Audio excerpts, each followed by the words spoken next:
In case of machinery or advanced technology, organization have to be dependent upon human resource. जब तक कोई operator नहीं होगा, कोई ऐसा इंडिविजुअल जो कि मशीनरी को या टेक्नोलॉजी को अंडरस्टैंड कर सके, उसको इफेक्टिवली यूटिलाइजेबल बना सके या उसकी इफेक्टिवनेस और एफिशिएंसी को मैनेज कर सके, तब तक ऑर्गेनाइजेशन ऐसे रिसोर्सेज को प्रॉपरली यूज़ करते हुए ऑर्गेनाइजेशनल परफॉर्मेंस को इंक्रीज नहीं कर सकती है। तो that's why according to the researcher, इस पेपर में उन्होंने कहा कि जो मैनेजमेंट डेवलपमेंट है, जैसे human resource is the key asset of the organisation, इसी तरह से management development is a strategic asset of the organisation. इन्होंने कहा कि ये एक ऐसा इम्पोर्टेंट और स्ट्रेटेजिक एसेट है जिसकी बेस पे ऑर्गेनाइजेशनल परफॉर्मेंस को इंक्रीज किया जा सकता है। अब स्ट्रेटेजिक एसेट से क्या मुराद है? Whenever we talk about strategy, that means कि आप लॉन्गर पीरियड के लिए कोई प्लान बना रहे हैं, कोई भी आपका लॉन्ग टर्म गोल है, उसको अचीव करने के लिए जो भी आप प्लान बना रहे हैं, उस प्लान को स्ट्रेटेजिक प्लान कहा जाता है। स्ट्रेटेजिक एसेट का मतलब ये हुआ कि ऐसा एसेट, ऐसा वैल्यूएबल रिसोर्स जो कि इजीली रिप्लेसेबल भी नहीं है और लॉन्गर पीरियड ऑफ टाइम के लिए आप उससे बेनिफिट अवेल कर सकते हैं। और इसमें कोई शक नहीं है कि जो मैनेजर्स हैं with the passage of time, वो इतना ज़्यादा लर्न कर चुके होते हैं, they are in a position कि वो ऑर्गेनाइजेशन के बिहाफ पे डिसीजन मेकिंग कर सकें, ऑर्गेनाइजेशन की एक्सपेंशन और बिजनेस डेवलपमेंट के लिए वो डिसीजन ले सकें, डिफरेंट जो मेजर लेवल की प्रॉब्लम्स हैं उनको रिजॉल्व कर सकें। उनके अंदर ये एबिलिटी होती है क्योंकि वो टाइम के साथ साथ इन चीज़ों को फॉर्मली या इनफॉर्मली लर्न कर चुके होते हैं। तो मैनेजमेंट डेवलपमेंट, क्योंकि हम मैनेजर्स को फर्दर डेवलप कर रहे हैं, उनकी कैपेसिटी बिल्डिंग कर रहे हैं so that they can increase their performance, और वो मेजर लेवल का कंट्रीब्यूशन होगा। दैट्स वाई मैनेजमेंट डेवलपमेंट को रिसर्चर ने एक स्ट्रेटेजिक एसेट का लेबल दिया। It is accepted that competitive advantage is internal to the organisation. 2002 1990 में स्टडीज हुई, उनके अकॉर्डिंग ये क्लेम किया गया कि जो कंपेटिटिव एडवांटेज है वो एक इंटरनल फिनोमिना है। इसको आप एक्सटर्नल फैक्टर्स की बेस पे आप नहीं कह सकते कि जो आपके बियॉन्ड कंट्रोल फैक्टर्स हैं उनकी वजह से you might be in a position to achieve the competitive advantage. ऐसा नहीं हो सकता। If you are stronger enough to compete the external factors, to compete the competitors, to compete the market, to industry, तो इसमें क्या है कि आप कितने स्ट्रॉन्ग हैं वो ज़्यादा वर्दी है, वो ज़्यादा इम्पोर्टेंट है, इंस्टेड ऑफ कि आप उन फैक्टर्स को अंडरस्टैंड और मैनेज करने की या कंट्रोल करने की कोशिश करें जो कि आपके कंट्रोल में है ही नहीं है। एक्सटर्नल फैक्टर्स की बात हो रही है।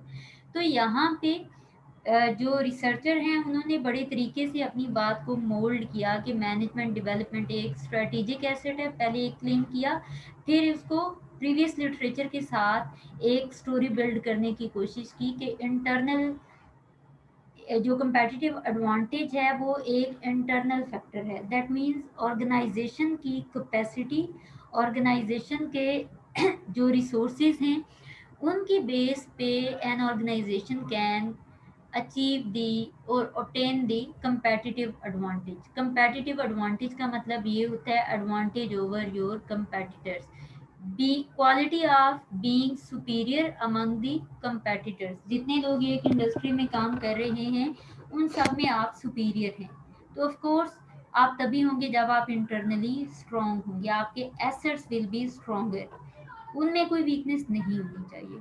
तो internally if the organisation is stronger तो डेफिनेटली वो ऑब्टेन करेगी कंपेटिटिव एडवांटेज को। In today's business environment high quality managers are valuable, rare, difficult to imitate and not subject to substitution. अब आपने जो वैल्यूएबल रिसोर्सेज हैं उनके कैरेक्टरिस्टिक्स पढ़ी होंगी इन डिफरेंट सब्जेक्ट्स, जिसमें बताया जाता है रिसोर्सेज या जो वैल्यूएबल रिसोर्सेज हैं वो ऐसे रिसोर्सेज हैं जो रेयर होंगे, जिनको इमिटेट करना, कॉपी करना डिफ़िकल्ट होता है और नियर टू इम्पॉसिबल होता है, और जिनका सब्स्टिट्यूट अवेलेबल नहीं होता, जिनका अल्टरनेटिव या जिनका मुतबादल आपके पास नहीं होता। कि जैसे हम करते हैं कि अगर एक चीज़ अवेलेबल नहीं है तो उसकी जगह पे, सपोज़ सोप नहीं है तो उसकी जगह पे हैंड वॉश यूज़ किया जा सकता है, या हैंड वॉश नहीं है तो उसकी जगह पे सोप यूज़ किया जा सकता है। तो ये दोनों एक दूसरे के सब्स्टिट्यूट्स हैं, एक दूसरे के अल्टरनेटिव हैं, because they are performing the same function. एक ही मकसद के लिए दोनों को हम यूज़ कर सकते हैं, तो एक ही एब्सेंस में दूसरा यूज़ हो सकता है। लेकिन इन रिसर्चर्स ने कहा कि मैंने जो आजकल का बिजनेस एनवायरनमेंट है, इसके अंदर एक हाई क्वालिटी मैनेजर, जो कि वेल डेवलप्ड मैनेजर होगा, जो कि स्मार्टर मैनेजर होगा, वो एक वैल्यूएबल एसेट है, जो कि रेयर भी है, क्योंकि हर एक ऑर्गेनाइजेशन की बस की बात नहीं है कि वो अपने मैनेजर्स के ऊपर हाई इन्वेस्टमेंट करे, प्लान करें उनकी बेटरमेंट के लिए, या उनकी जो स्किलफुलनेस है उसके ऊपर काम करें, उनके स्किल पोर्टफोलियो को इंक्रीज करें। वो ऐसा नहीं करते हैं, फॉर्मली स्पेशली वो नहीं करते हैं। Informally with the passage of time they assume कि ये ऐसी सिचुएशंस को हैंडल करते करते ये सीख जाएंगे ऐसी कैपेसिटीज और स्किल्स को। लेकिन ऐसे ऑर्गेनाइजेशंस जो कि फॉर्मली और इनफॉर्मली अपने मैनेजर्स को डेवलप करती हैं, तो ऐसे वेल डेवलप्ड मैनेजर्स रेयर और वैल्यूएबल हैं। उनको इमिटेट करना डिफ़िकल्ट होता है, क्योंकि हर ऑर्गेनाइजेशन ऐसा प्लेटफॉर्म अपने मैनेजर्स को नहीं दे सकती। हर ऑर्गेनाइजेशन रिस्क टेकिंग पे नहीं जा सकती है। हर ऑर्गेनाइजेशन न्यू एक्सपेरिमेंट के लिए अपनी ऑर्गेनाइजेशन को मैनेजर्स के हैंड ओवर नहीं कर सकती है। प्लस ये कि they are not subject to substitution, इनको रिप्लेस नहीं किया जा सकता, क्योंकि ये तो मास्टर हो चुके हैं, ये तो इतनी मल्टीपल सिचुएशन को हैंडल कर चुके हैं, इतना इन्होंने फॉर्मली लर्न किया, इनफॉर्मली इतना लर्न किया कि उनको रिप्लेस करना या उनके लेवल का कोई मुतबादिल मार्केट में मौजूद नहीं है। दैट्स वाई रिसर्चर ने मैनेजमेंट डेवलपमेंट को स्ट्रेटेजिक एसेट कहा। तो ऐसे जो वैल्यूएबल और well developed high quality managers हैं, वो स्ट्रेटेजिक एसेट हैं ऑर्गेनाइजेशन का। If managed effectively they are the most expensive and valuable asset of an organisation. अब उसी बात को जो ऊपर इन्होंने कही है कि वैल्यूएबल रिसोर्स हैं जो कि रेयर हैं, डिफ़िकल्ट टू इमिटेट हैं, और जो कि अनसब्स्टिट्यूटेबल हैं। ऐसे रिसोर्सेज बहुत, अगर इनको इफेक्टिवली मैनेज किया जाए कि with the passage of time wherever the development is required, formal या इनफॉर्मल जिस भी तरह की, तो उनको वो प्लेटफॉर्म प्रोवाइड किया जाए, उनकी डेवलपमेंट की जाए साथ साथ। अगर इस तरीके से इनको इफेक्टिवली मैनेज किया जाए, फिर उनको अलाउ किया जाए कि वो लर्न स्किल्स को ऑर्गेनाइजेशन के अंदर इम्प्लीमेंट करें और ऑर्गेनाइजेशन में चेंज लेके आएँ। जो ट्रेडिशनल और क्लासिक प्रोसीजर्स हैं जो उनके साल हर साल चले आ रहे हैं, उनकी जगह क्रिएटिव मेथड्स को इंट्रोड्यूस करें, सो दैट हर इंडिविजुअल अपनी परफॉर्मेंस को इंक्रीज करे और अल्टीमेटली ऑर्गेनाइजेशन की परफॉर्मेंस इंक्रीज हो। तो ऐसे मैनेजर्स जो हैं, they are most expensive and valuable asset of the organisation, क्योंकि उनको वो बड़ा स्ट्रेटेजिकली चल रहे होते हैं। Whatever they are planning, whatever they are plan to change inside the organisation, वो इतने एक्सपीरियंस्ड होते हैं कि प्रॉपर एनालिसिस के बाद वो एक बड़ा स्टेबल स्टेप लेते हैं, जो कि बज़ाहिर रिस्की हो सकता है, लेकिन वो इतने कॉन्फिडेंट होते हैं, इतने एक्सपर्ट होते हैं कि वो ऐसे ब्लंट स्टेप लेके ऑर्गेनाइजेशन को जो है वो 50 से 80-90 तक के लेवल तक पहुंचा सकते हैं। तो ऐसे लोगों को रिप्लेस करना बहुत टफ होता है। तो जिनकी रिप्लेसमेंट अवेलेबल नहीं होगी, ऑफ कोर्स वो मोस्ट एक्सपेंसिव और वैल्यूएबल एसेट होते हैं, और ऐसे मैनेजर्स को ऑर्गेनाइजेशन जाने नहीं देगी, और उनकी डेवलपमेंट के ऊपर फर्दर इन्वेस्टमेंट जहाँ जहाँ ज़रूरी होगी करती जाएगी विदाउट सोचे समझे, क्योंकि उनको पता है कि हमारी इन्वेस्टमेंट ज़ाया नहीं जाएगी। Hence development of this asset is crucial to the success of any organisation. अब आप देखिए इस स्लाइड में पहले इन्होंने बात की कि मैनेजमेंट डेवलपमेंट या जो हमारे हाई क्वालिटी मैनेजर्स हैं वो वैल्यूएबल स्ट्रेटेजिक एसेट है ऑर्गेनाइजेशन का, और उसके ऊपर इन्वेस्ट करते हुए कैसे उनको रेयर, डिफिकल्ट टू इमिटेट और अनसब्स्टिट्यूटेबल रिसोर्स ऑर्गेनाइजेशन बना देती है। अब उनकी वैल्यू इंक्रीज होगी, they are most expensive assets. तो ऐसे लोगों के ऊपर इन्वेस्ट करना बहुत ज़रूरी है सो दैट ऑर्गेनाइजेशन को सक्सेसफुल बनाया जा सके। अगर आप ऑर्गेनाइजेशन को सक्सेसफुल बनाना चाह रहे हैं तो इन रिसर्चर के अकॉर्डिंग आप अपने मैनेजर्स की डेवलपमेंट के ऊपर इन्वेस्ट करें, तो आपको फिर फर्दर कुछ करने की ज़रूरत ही नहीं पेश आएगी। They will handle this situation and they will ensure the success of the organisation. इसी को फर्दर इन्होंने इसमें मज़ीद कुछ और डिस्कशन की। Management development efforts continue to be an essential element for organisation striving for excellence and need to invest wisely in this strategic asset। अब ऐसा भी नहीं है, as per hour previous discussions जो कि हमारी अभी तक होती रही हैं, उनके अकॉर्डिंग हमने पढ़ा कि ऐसा नहीं है कि आपने just for the sake of management development उनको ऑलरेडी जो स्किल्स आती हैं उसी पे आप इन्वेस्ट कर दें, ऑर्गेनाइजेशन वैसा ही कोई डेवलपमेंट प्रोग्राम बना दे सिर्फ एक खाना पूरी कर रही हो। यहाँ पे ऐसा नहीं होगा। यहाँ पे if you want to ensure the excellence then you need to be very careful and wise when you are investing in your management development. In short, अगर तो आप मैनेजर्स को डेवलप करना चाहते हैं तो बी वेरी केयरफुल कि किस टाइप की डेवलपमेंट उनको रिक्वायर्ड है। ऑफ कोर्स वैसी डेवलपमेंट प्रोग्राम डिज़ाइन किए जाएंगे जिनके बारे में आपके मैनेजर्स के पास स्किल्स नहीं है, या जो स्किल्स उनमें जिन स्किल्स की डेफिशिएंसी है उस डेफिशिएंसी को ओवरकम करने के लिए आप उसके हिसाब से मैनेजमेंट डेवलपमेंट प्रोग्राम ऑर्गेनाइज करेंगे और उस पर इन्वेस्ट करेंगे। अगर ऐसा नहीं होता तो फिर you are just wasting your organisational resources और उसका कोई बेनिफिट भी आपकी ऑर्गेनाइजेशन को नहीं मिलेगा। Organizations can adopt two approaches to enhance managerial capabilities because we are focusing on management development। तो दो तरह की अप्रोचेस को मैनेजरियल कैपेबिलिटीज़ को इंक्रीज करने के लिए, मैनेजरियल स्किल्स को इंक्रीज करने के लिए दो तरह की अप्रोचेस को यूज़ किया जा सकता है। Number one is organisation can buy skills through selection.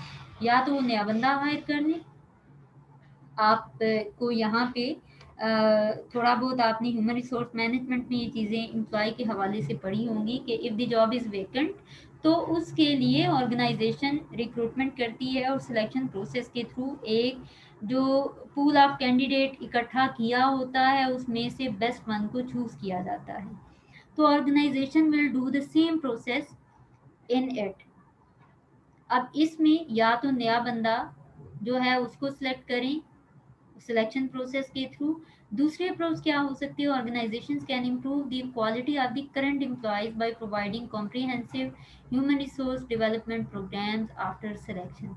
या आपने जो ऑलरेडी आपके पास वर्किंग है आप उन्हीं को इम्प्रूव कर लें, उनमें जो स्किल डेफिशिएंसीज हैं उनकी बेस पे आप उनको डेवलपमेंट प्रोग्राम का ऑफर करें। अब इसमें थोड़ा सा हम डिस्कशन करते हैं to understand the worth of management development, कि अगर तो आप न्यू सोर्स रिसोर्स हायर करते हैं जो ह्यूमन रिसोर्स है, कोई नया एम्प्लॉय या हम मैनेजर्स के पर्सपेक्टिव में डिस्कशन कर रहे हैं, तो क्यों कोई न्यू मैनेजर अगर आप हायर करते हैं तो he will take time in understanding the organisational setup कि उसके रूल्स रेगुलेशंस कैसे हैं, उसका कल्चर क्या है, फिर वो पुराने जो बाकी ऑर्गेनाइजेशन से वो लर्न करके आया है वो उन मेथड्स को यहाँ पे अडॉप्ट करने की कोशिश करेगा, और the workers who are already working in the organisation वो उससे रेजिस्ट करने की कोशिश करेंगे। तो वो मिसफिट, या तो मैनेजर मिसफिट होगा या employee will feel uncomfortable with the environment, new environment,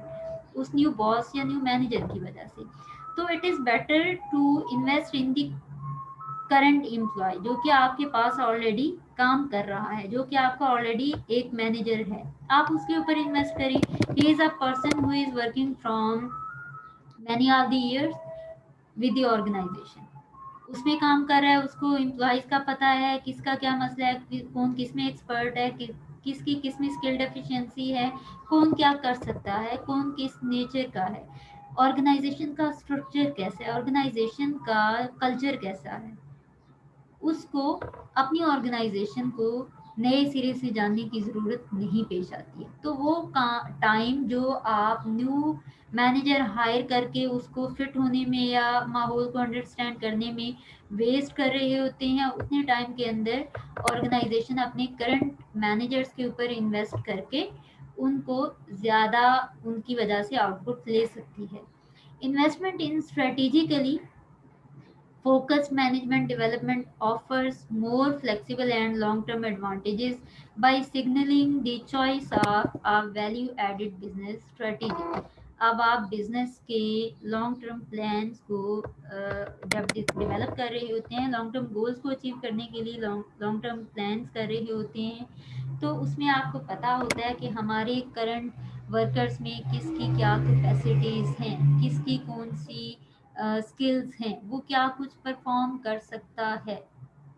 तो आपने पढ़ा होगा एचआरएम में मैनेजमेंट इंफॉर्मेशन सिस्टम बना होता है, जिसके अंदर हर एक एम्प्लॉय का इंडिविजुअली रिकॉर्ड रखा हुआ होता है, उसकी स्किल्स, उसका एक्सपीरियंस, उसकी रोल्स रिस्पॉन्सिबिलिटी। तो you can identify the more suitable person जिसको आप मैनेजर हायर कर सकते हैं और जिसको आप फ्यूचर पर्सपेक्टिव के लिए तैयार कर सकते हैं और उसके ऊपर इन्वेस्ट कर सकते हैं, या हम कह सकते हैं कि उसकी मैनेजमेंट डेवलपमेंट कर सकते हैं। तो it is better to choose the employee who is already working in the organisation.